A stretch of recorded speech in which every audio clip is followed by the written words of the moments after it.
Joyanne Manning, is the ARUP Australasia Resource and Waste Management Planner. So Joyanne's been working in the waste industry and resource, we should probably call it resource now as opposed to waste, for the last 20 years in Europe and Australasia. And how long have you been with ARUP for? The 20 years is with ARUP. Yeah, that's amazing. 23 years. Wow. Keeps going. Yeah. So Joyanne's also technical advisor to the government agencies and private clients. She's actually leads projects for ARUP with delivery not only of energy from waste or resource or waste projects, but also other related bioenergy facilities. And Joyanne's currently working with DES on the energy from waste policy, so she actually will tell us a little bit about that tonight and where the process is at. So presentation and some questions would you like them during the talk or at the end? Yeah. Easy going, she's on holidays, so feel free to ask questions whenever you like. But if we could just give her a warm welcoming. Thanks, Angela. Thank you. So a bit casually dressed because I am on the holidays. And gorgeous place to be, and it was great that I could, when Angela got to me, she wanted me to come on Monday, and I said, well, I'm here on Wednesday, it's Friday, so we can coordinate it. So I've got quite a lot of slides to go through because I've kind of married about 3 different things. So as Angela said, ARUP is currently working with the Department of Environment and Sciences on the development of the energy from waste policy for Queensland. So at the current time, a discussion paper is open and submissions are, the consultation period will end on the 26th of August, and we're currently actually in the process of doing a number of workshops and consultation sessions around the state with regard to it. So at the end, I've got a couple of presentations that actually we're giving. One is actually the presentation that DES themselves are giving, so just puts a bit of background and it puts where the energy from waste policy will sit within the overall waste strategy. I can't hear me, sorry. And the second one then will be just, I've just spent a few minutes just going through the discussion paper itself and the key principles that are in that. So if you do, then hopefully you will look to potentially put in a submission, or if you want to ask some more questions, then you can go to the have your say website the Department of Environment and Sciences. Okay, so the first part of the presentation was just to go through where are we at with regard to energy from waste in Australia, and just sort of the what, the why, and the where, the how, etc. So, that's just the ARUP sales pitch. So we work across the whole of the waste cycle, etc., etc. I won't bore you with that. Okay, so the current state of play for energy from waste in Australia. Well, actually, there is energy from waste already in Australia. There are a number of existing facilities, particularly anaerobic digestion. Refuse-derived fuel is being used in 2 of the cement kilns, one in Adelaide and one now in New South Wales. And there are refuse-derived fuel manufacturing facilities, dedicated facilities producing the necessary RDF for that. Here in Queensland, we have a highly established gas industry associated with the sugar cane, which needs to be protected. And then we have NBT, mechanical biological treatment, Bedminster, the facility in Cairns, could be considered a potential form of energy from waste, because of the fact that the non-organic component of that can be used there potentially as an RDF. Sorry, the other one then is the industrial cogeneration. There's busy and others. There are a large number of projects in discussion, in development, under construction, and then there's a couple in operation. So there's a lot of activity in this space at the moment in Australia, and I think this is what I'm just trying to demonstrate by this slide. It's not exhaustive by any manner of means, so please don't look around and you've missed whatever. I know there's more than this, but these are the ones that are sort of most well recognised and in the public domain. In Queensland, with regard to thermal energy from waste, probably Vermontis have voiced their intention to want to build a facility around Swanbank, a 400,000 tonne facility. But there's actually there's multiple other projects that have been spoken about, particularly for South East Queensland, and whether it's from the councils, people like Morton, Logan, or there's some other private developers as well they're talking about it. We have a couple of demonstration facilities, such as the JJ Richard Southern Oil facility. I'll talk about that a little bit later when we're talking about policy. Finally, there is one under, in terms of large-scale thermal energy from waste, the first plant in Australia is currently under construction, and that's over in Perth. The Abertas facility, it's going to be a 400,000 tonne waste to energy grade project. There's another one in Perth in its final stages, trying to reach financial close. And then in New South, Australian Paper has received its works approval, environmental approval, however, it's been appealed. A couple of others under discussion and in development in Victoria. And then in New South Wales, which actually has the highest levy, who you'd think would be having the most activity, they have one refuse facility, which is the Dial Dump facility, or the Eastern Creek, which was started its life with 1.3 million tonnes. Then it got downgraded to about 550,000, and it was refused last year, and it's currently in the courts. What are the trends? Well, we're seeing the circular economy as a big trend in Australia at the moment. A lot of the different states are putting out circular economy papers, and there's a lot of discussion actually about where does energy from waste sit within a circular economy. And interestingly, the Europeans have just announced a new tool and a paper. This is the Confederation of European Waste Management Plants. And what they say is that if all the targets under the EU circular economy policies are met by 2035, with the existing capacity in Europe for energy from waste, there's still going to be a shortfall of about 40 million tonnes in the system, given that basically Europe wants to move away completely from any landfilling. So, everyone says that, energy from waste is no different from landfilling. Well, actually, it's higher order if you look to the waste hierarchy, and even at that, there's still going to be additional waste in the system that will need to be managed. China sword, we're seeing a lot around this, particularly in Victoria at the moment with the SKN, the liquidation of that. I think there's 700 containers full of recycled materials sitting in the port of Melbourne with no home to go to. Energy from waste is probably not the solution for a lot of the materials that were impacted by China sword. We need to get better at recycling. We need to look at more source segregation.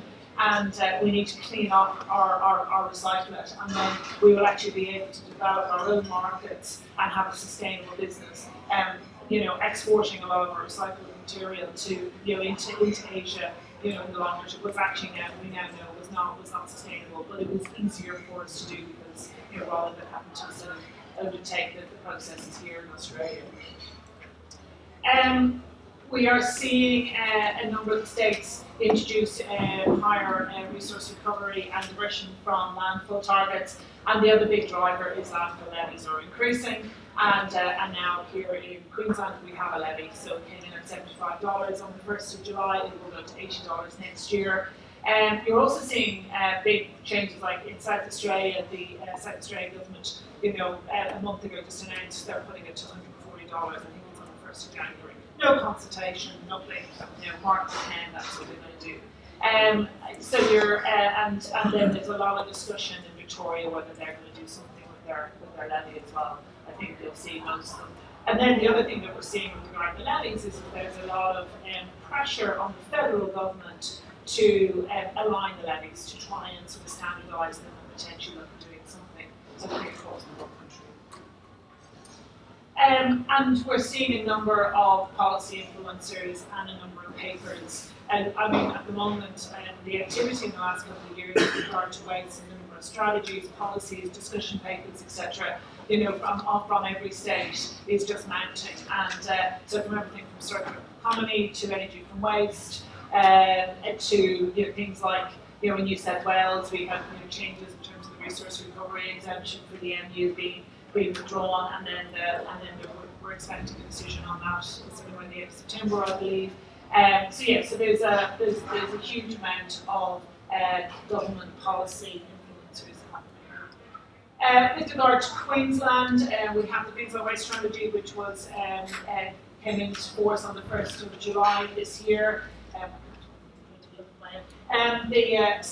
With regard to that, there's obviously 3 principles. With regard to that, it's about reducing the impact of waste on the environment, It specifically calls out the transition into a circular economy for waste, and then building economic opportunity.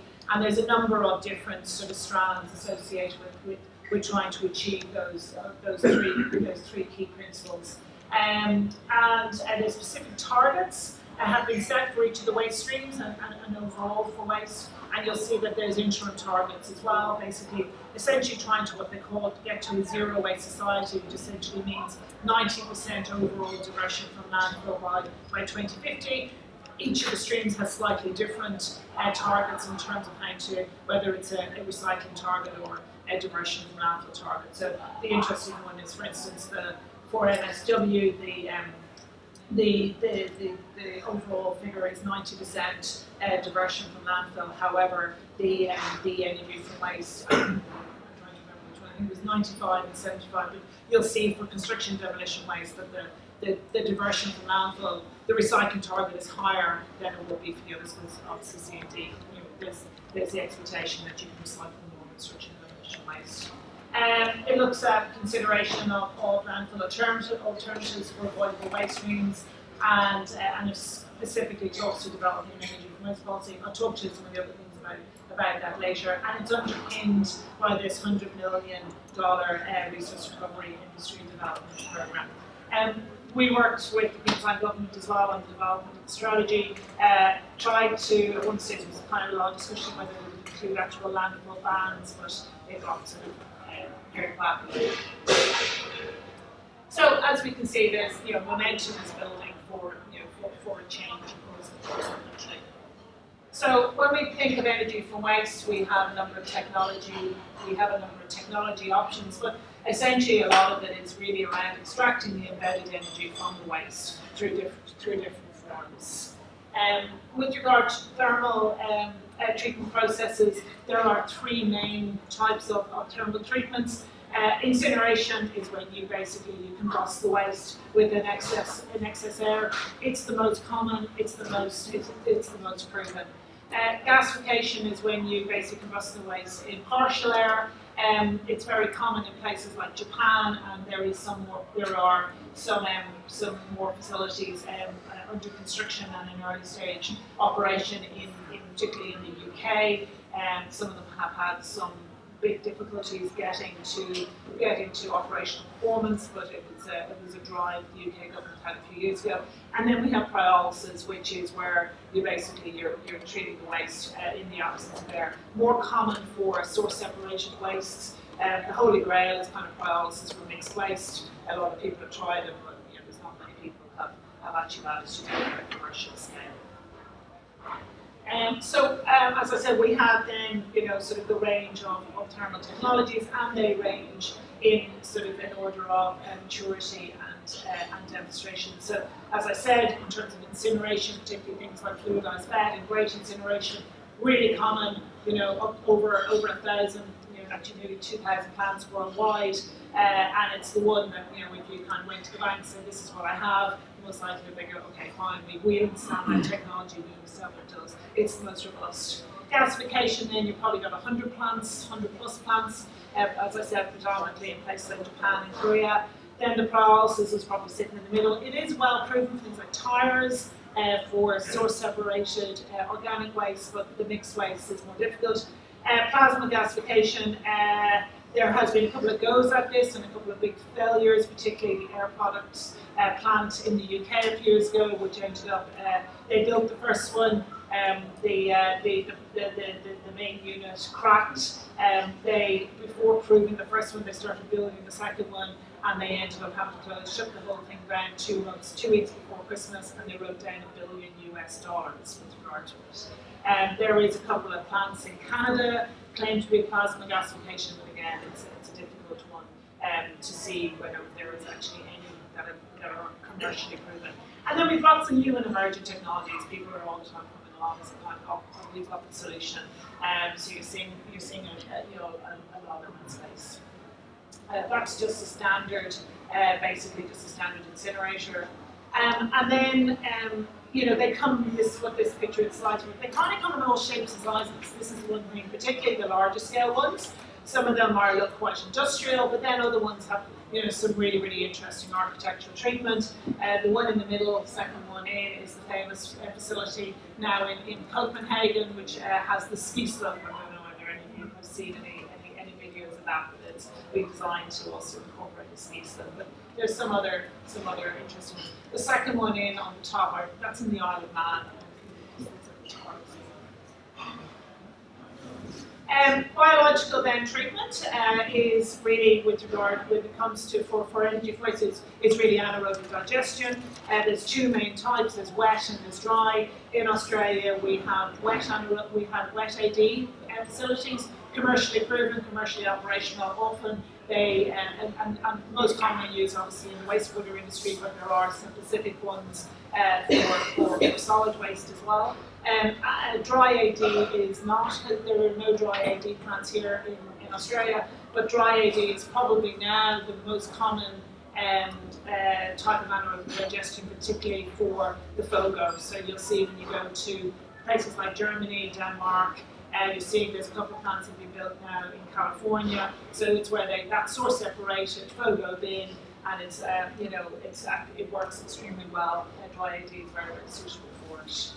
I think what's really important with regard to anything, and hopefully I think you'll probably hopefully know this, but you really, really need to know what you want to put into it, and you need to know the composition of it. So you need to know what's in there, what's its moisture content, what's its calorific value, and particularly then the sort of more sophisticated and more complex the technology comes, that's when knowing that composition and knowing that waste stream becomes more important, and then it becomes, and also knowing how much contamination there's in it as well becomes very crucial.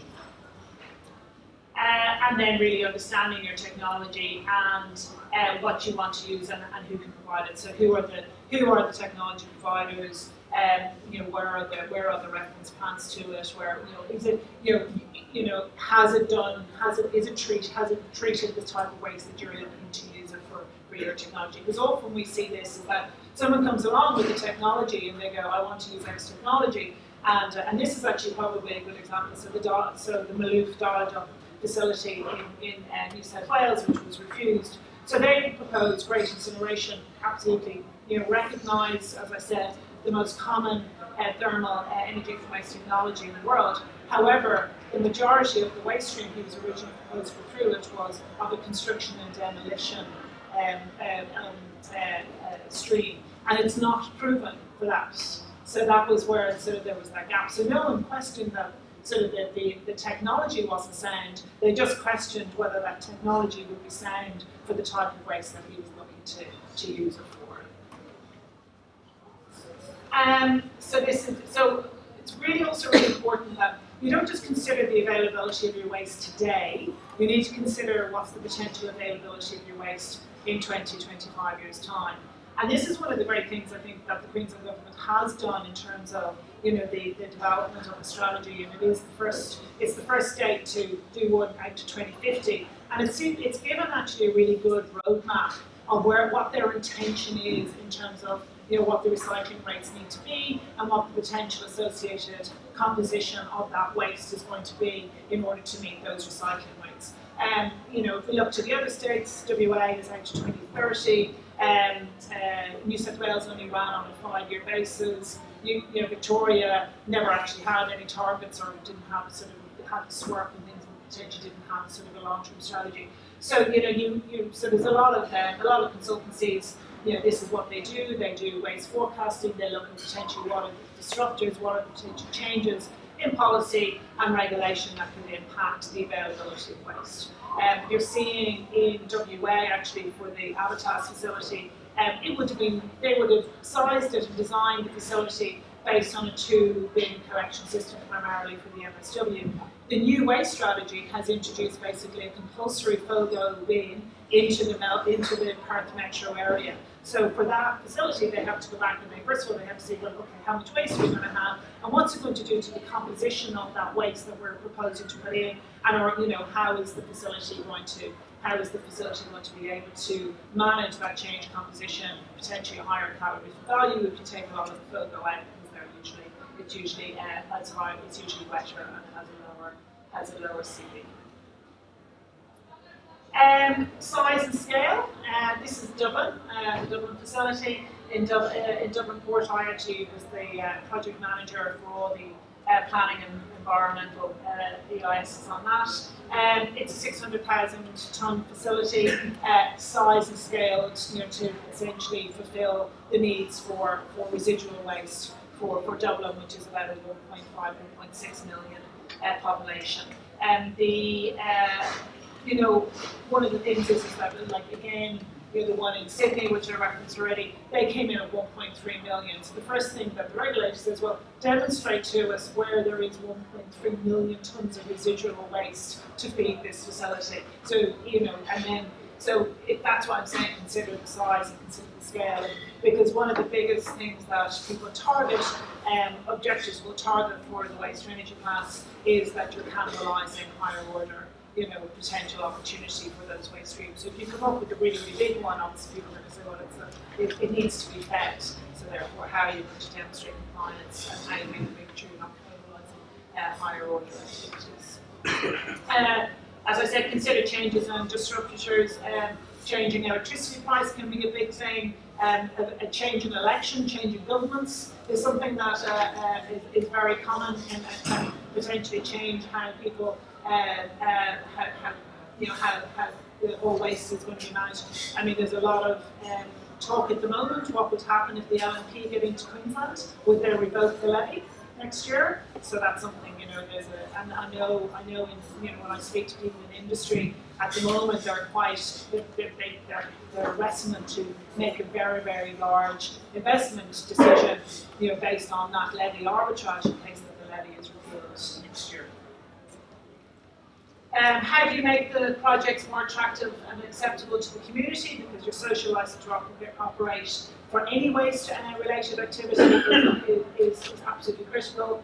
Well, with regard to energy from waste, really the most important thing is the key environmental considerations, emissions, and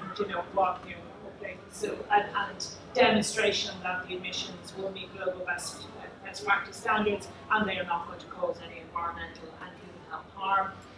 The EU very nicely have a very, very good best practice reference document associated with the Industrial Emissions Directive for waste incineration, which is recognised to be global best practice. And when I talk about the discussion paper later, the Queenslanders have kind of said, fine, we're happy to use that, and if you demonstrate to them that it's essentially better than anything that we would have here.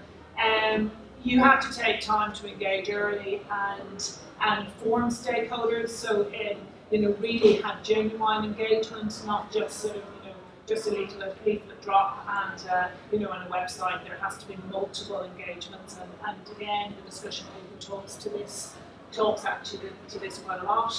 And then you have to actually understand who also are the key statutory and non-statutory stakeholders. So you have the community, and then you also have sort of from a statutory, non-statutory basis. And the other thing is obviously have the right team. So again, having people that actually really understand, the technology and have that sort of track record of delivering these type of projects. Right, okay. That was a bit of a whirlwind. And before I move on to the next one, does anyone have any questions on that? What's the percentage of waste which goes to landfill? Here in Queensland? Yeah. 55%. Currently, recycling rate in Queensland is 45%. Hasn't moved for 10 years. That's the reason for the new strategy. Yes. What is photo? Oh, sorry. Food organics, garden organics. So it's the green bin. Sorry, if I use acronyms or anything like that, it's definitely, as you would know in the waste industry, it's. What was the feeling missing that bin for a second? Anything else? Any other questions on that? Okay, right. So very quickly, you're asking about waste in Queensland. So at the moment, and this is from the State of Waste report, which the Queensland government issues every year. We're currently generating about 11 million tonnes of waste in Queensland, of which, that's what's known as their headline waste stream. So that's things like household waste, commercial industrial waste, construction demolition waste, tyres, some other key headline waste streams, and of which we are only recycling 45%. 55% is going to landfill, and what's interesting is really there has been no change in the recycling rate in nearly 10 years. The only change in the recycling rate happened in 2011, when the last time the landfill levy was introduced in Queensland. It lasted 8 months. Campbell Newman came in, and the first thing he did was he revoked it because he said it was a stealth tax on industry. And interestingly, there was a drop in landfilling, but there wasn't particularly an increase in recycling because there was a lot of stockpiling going on through that period. You would know this better than me. And then what happened was that when the levy was revoked, thereafter there was a spike in landfilling again because all the stockpile materials went to landfill. It's one of the big things actually that the government is really watching carefully at the moment. Is the risk of stockpiling. With stockpiling, you get environmental risk, you get a really increased risk of fire, and potentially, if stockpile, if someone walks away from stockpile, it becomes an illegal destination. So it's something that the Queensland government are quite hot on at the moment. See what else we've got on this slide. We have there's some of the figures at the top with regard to potentially some of the recycling. So you see there's 340,000 tonnes of paper and packaging sent to recyclers for recycling from the governments. And you're looking at 1.25 million tonnes of mixed domestic waste picked up. That's picked up from curbside collection. So this is this is your red bin. There's about 1.25 million tonnes of red bins, waste put out across the state. What's quite interesting is because Queensland had no levy, and New South Wales, as I said earlier on, if you saw on the graph, it actually has the highest levy. It resulted in a very large amount of waste being transported from New South Wales into Queensland, and that was steadily increasing over the last few years. So last year there was a 37% net increase of waste from the previous year. And it was one of the main drivers. I don't know if any of you remember a few years ago, there was the Four Corners episode called Trashed, which did the expose of the waste industry. It particularly focused on the interstate movement of waste. As a result of that, Chief Justice Lyons, former Supreme Court judge, was appointed to do an independent investigation into the interstate movement of waste. And one of his key recommendations was the reintroduction of a levy into Queensland to try and shore up that financial arbitrage opportunity that the waste companies in New South Wales are exploiting by moving the waste on. So that's essentially it was just an economic opportunity.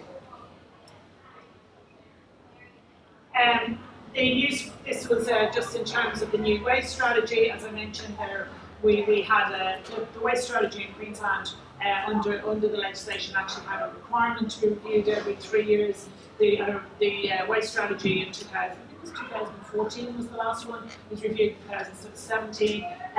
The 2014 waste strategy had these really huge motherhood statements on how they wanted Queensland to be the best in the world, and then had the lowest targets in terms of recycling and diversion from landfill. So it really was sort of a pretty worthless document, and it had absolutely no direction in terms of how to meet that. It had no money behind it or anything else. So then there was the Four Corners episode in 2017, which I mentioned. That resulted in a directions paper being released in 2018. We want to move towards being a zero waste society. In February 19, a new draft waste strategy was put out for consultation, and then basically to coincide with the introduction of the waste levy on the 1st of July, the final waste strategy was released. I think it was actually both on the same day, on the 1st of July. At the same time, in Queensland, there has been some really, really positive things, and I think for society, some of these sort of signals have been really positive. And the plastic bag ban, which came on the 1st of July last year, we resisted the temptation. There was the backlash of people deserve their plastic bags when they were in polls, but I think people stood firm and we still have the bag, and the vast majority of people I know I interact with, are got used to it and they accept it. Container refund scheme, which came in November, again being a huge success. It's running at about 45% over design in terms of the amount of containers that are being collected back in. And the other great thing about container refund scheme is that it produces a much cleaner recycled product, and that basically promotes that's better for potential market development for recyclates. There is the 100 million resource recovery fund, and the first of those grants have been released, I think, now by state development. And then there's a $5 million waste to wire futures fund. There's other supports and other money coming through now, which will come through as part of the waste levy. So the new strategy, which came out on the 1st of July, I've already spoken to this. It has two overarching principles. One is the waste hierarchy, which is actually embedded into waste regulation in Queensland, and then the other is the circular economy. And then in terms of the strategy development, there is actually there is a very large. I'm going to get you to click. So there is a number of different sort of strands with regard to this. So the first one is that the Department of State Development have released a roadmap and an action plan to support the resource recovery industry, and that's associated with the grants program. Next. There, as I said, that's associated with this action plan and roadmap. Yep. Next. There is a new infrastructure plan which is currently under development. Arcadis are doing this. They actually did an infrastructure. They prepared an infrastructure plan about 3 years ago, but they never actually released it. No one knows why. So they're updating that infrastructure plan, and it's due out at the end of the year. So this will actually quite specifically, hopefully provide guidance, on a region by region basis on what are the infrastructure needs to support the waste strategy and the achievement of the waste strategy in that area. Yep, next. There is a planning framework review going on. I think that's one of those. Yep. There's a curbside collection analysis happening. So this is where they're actually looking at, sort of potential different types of curbside collection arrangements. So, what the things might be. What would happen if you put your recycling bin to a weekly collection and put your red bin to a fortnightly? What's the opportunity for more segregation? You're seeing in some other states, where they're not now providing maybe a blue bin for paper and cards and plastics, because they know, for instance, that glass in the yellow bin results in the degradation of some of the recyclates that are within that bin, because when the glass breaks, it gets embedded into things like paper and cards, for instance. Okay, yep, there is the organic waste action plan. So I think they're doing that in house. That's specific to organic waste, looking at it from commercial, industrial, agricultural organic waste, and then if they, the food organics, pork organics produced by the householders. Plastic pollution reduction plan. This is CRS and things like the plastic bag ban or critical map, which is seeing things like microbeads and things like that. Is in there. Yep. Then there is an Indigenous waste management strategy under development. So the LGAQ are doing that with DES, and that's started. And then there is the energy waste policy, which we're talking about, and a couple of others, and things like this, a C&D waste action plan, one around textiles as well, and then they're looking at procurement and product stewardship. So I suppose the point is that the energy from waste bit is only just a little building block over the whole strategy. To their credit, the government is doing a massive amount of work at the moment with regard to waste and waste strategy. Okay. Next one. So this is just really with regard to the energy from waste policy. So essentially what it was, if we look at all the waste generated, they're modelling that was done by QTC, which actually ARUP did for QTC, but we looked at it and we said, well, if we could maximise recycling, added in anaerobic digestion, which is considered recycling because the potential for digestion can go back to land, we modelled that, if you really got sort of everything working really well, then really the maximum you could could ever recycle, and anaerobic digest to 75%. So therefore, what do you do? If you know that there's about 10% always will need to go for disposal, things like contaminated soils, asbestos, etc., household hazardous waste, it leaves potentially at 15%, opportunity. And there was felt that we could either send it all to landfill, or if you recognise the waste hierarchy, that energy from waste or energy recovery is higher order than landfill, well, this is your opportunity for energy from waste, this 15%. And then they looked at it from, could you make it into fuel, could you make it into energy, and then what happens to contaminants and residuals from it, etc. So, yes. And as we said, that so the process for the development of the policy, there was a working group established back in February. I've been there 3 or 4 times. We were engaged in March to help them develop the discussion paper.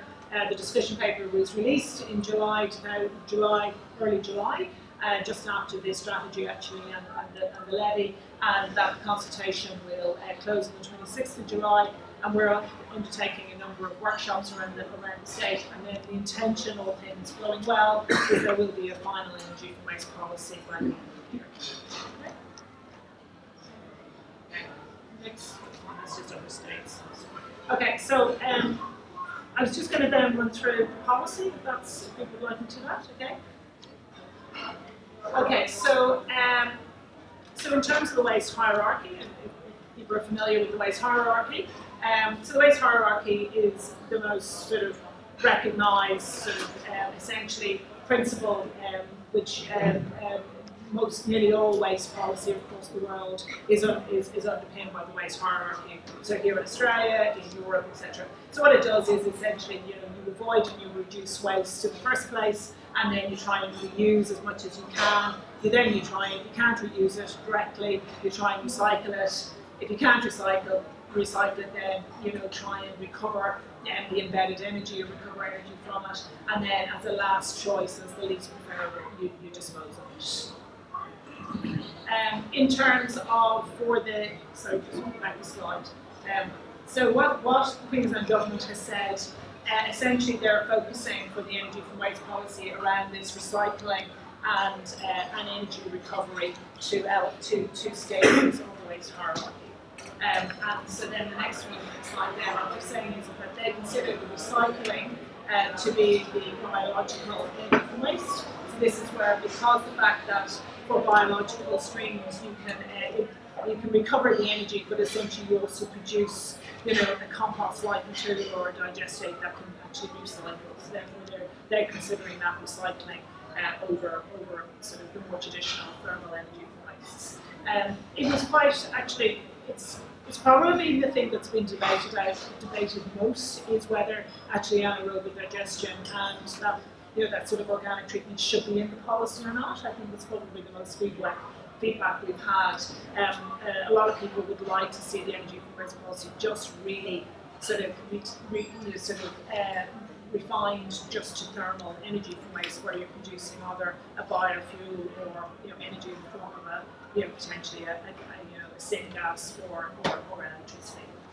So then going through this sort of energy recovery point, they again wanted to split it. They felt that the production of a specialised fuel that can then be thermally treated is higher order than just mass burning waste. So that's why you're seeing things like solid fuel production in lab, RDF, which then can be used in a sort of a co-combustion basis, or liquid fuel production where potentially where you're producing a biofuel that can then be used to offset fossil fuels in transport, for instance, is higher order than just essentially combusting mixed waste without any separation.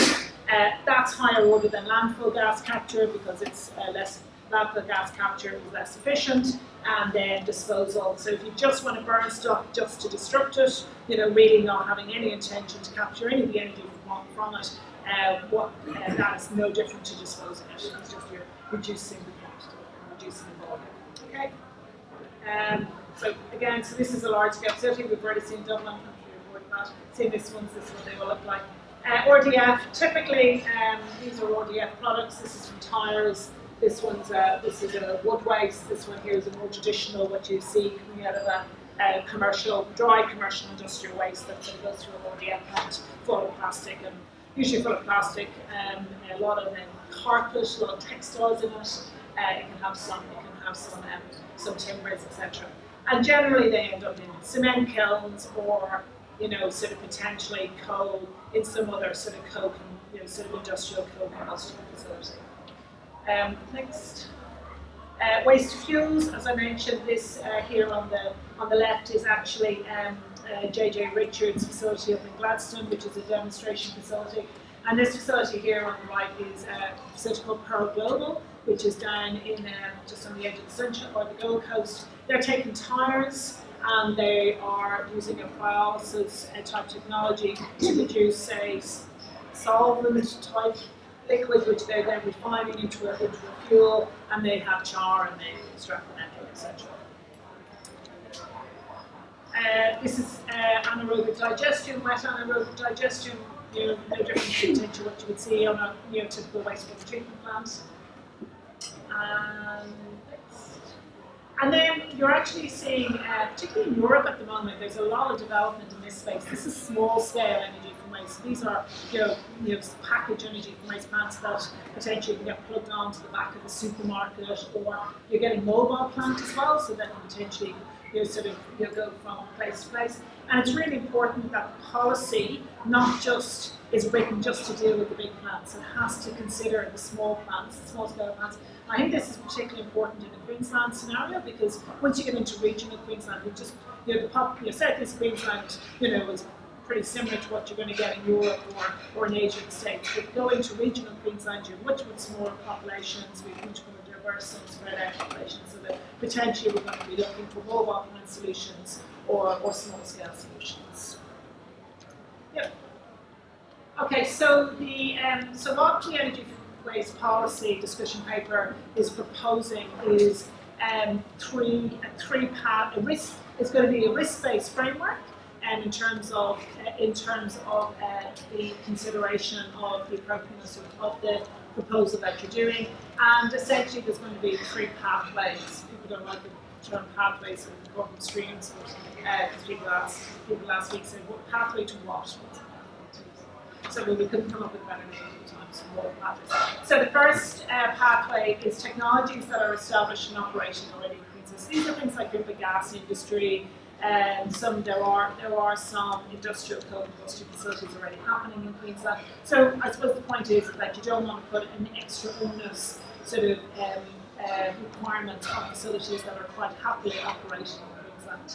Pathway 2 are for operationally viable and mature technologies somewhere else, but not in Queensland. So this is where you can kind of go, I want to propose X.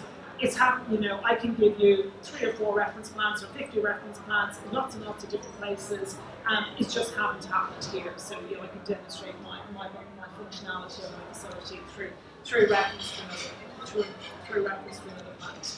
And then pathway 3 is for the development and demonstration of emerging technologies. So particularly in Queensland, because we have our Advanced Queensland vision for Queensland, which particularly this Labour government has been supported quite heavily. It was very important that the energy from waste policy would be able to provide permissibility for new and emerging technologies, which is quite different to other states. So New South Wales at the moment, if you were a new or emerging technology, don't go to New South Wales. You will not get permission. You can't even. There's absolutely no pathway for you.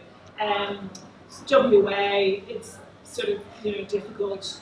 ACT's a technology that had been refused in New South Wales. They turned around and they moved there. They then turned around and they moved to the ACT. They submitted basically an application to the ACT. The ACT said, no, we don't want something that's not proven. No new and emerging technologies in ACT either. So this here in Queensland was very important. Next one. So these are just the 3 pathways. As I said, pathway 1 is for technologies that are established and operational already in Queensland, or whether you're treating a really low risk or homogeneous waste stream. So look at the gas is a good example. Next one.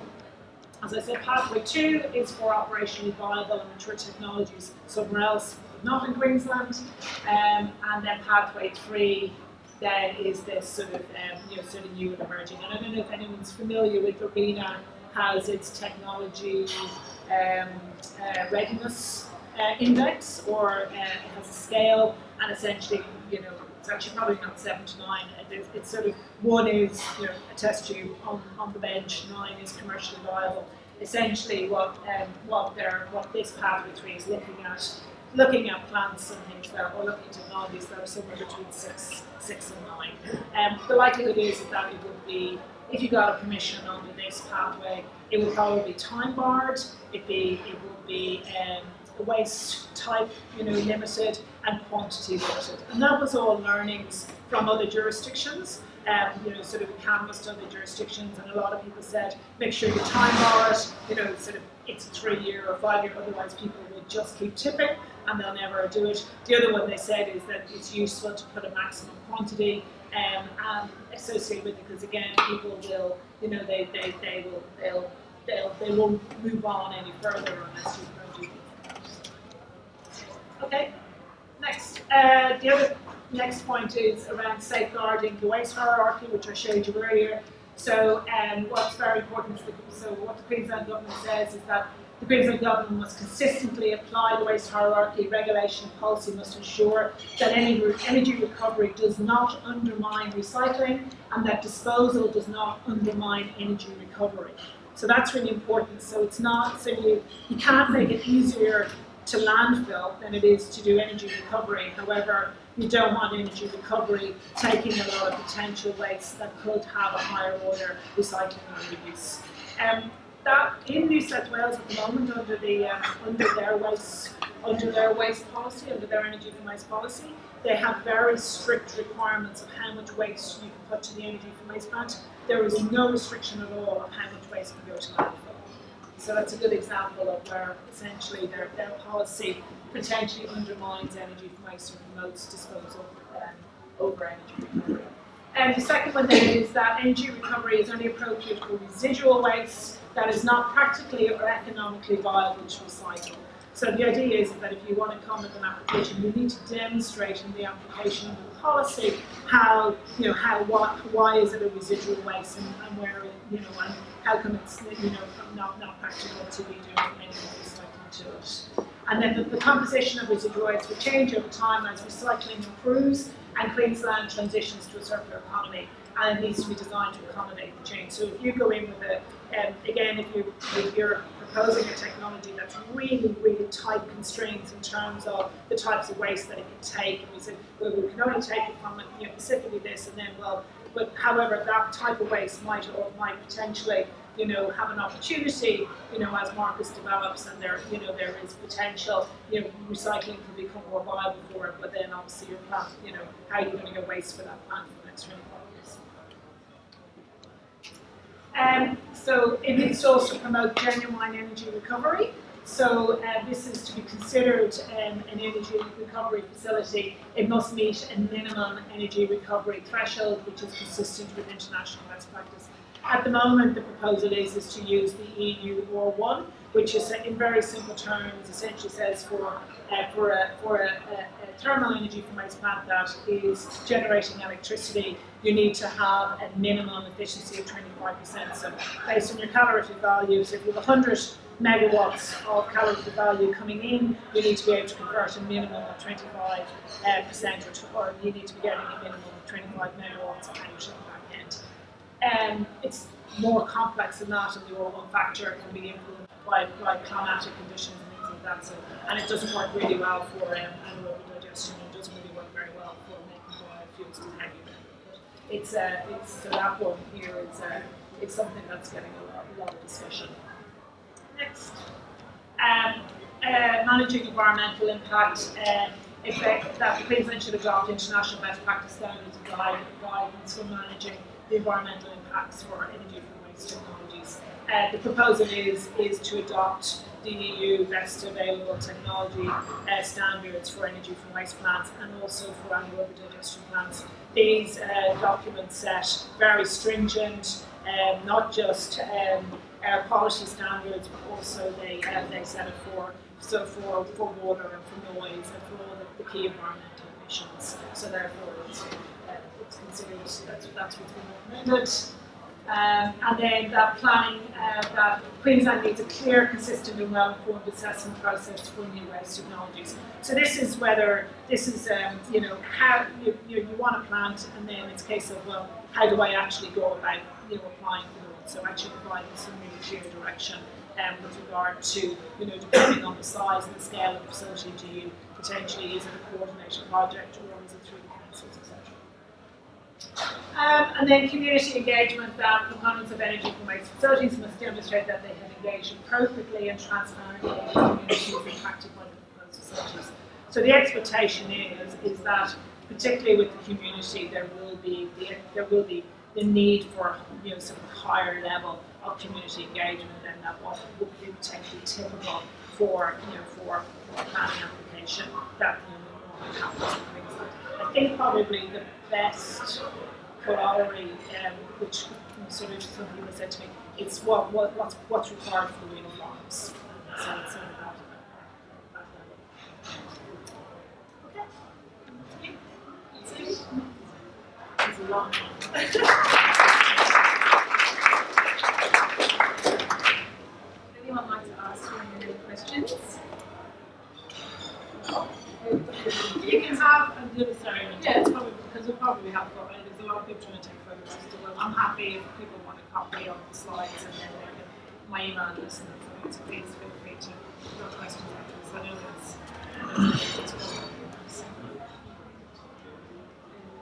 Thank you. well, thank you.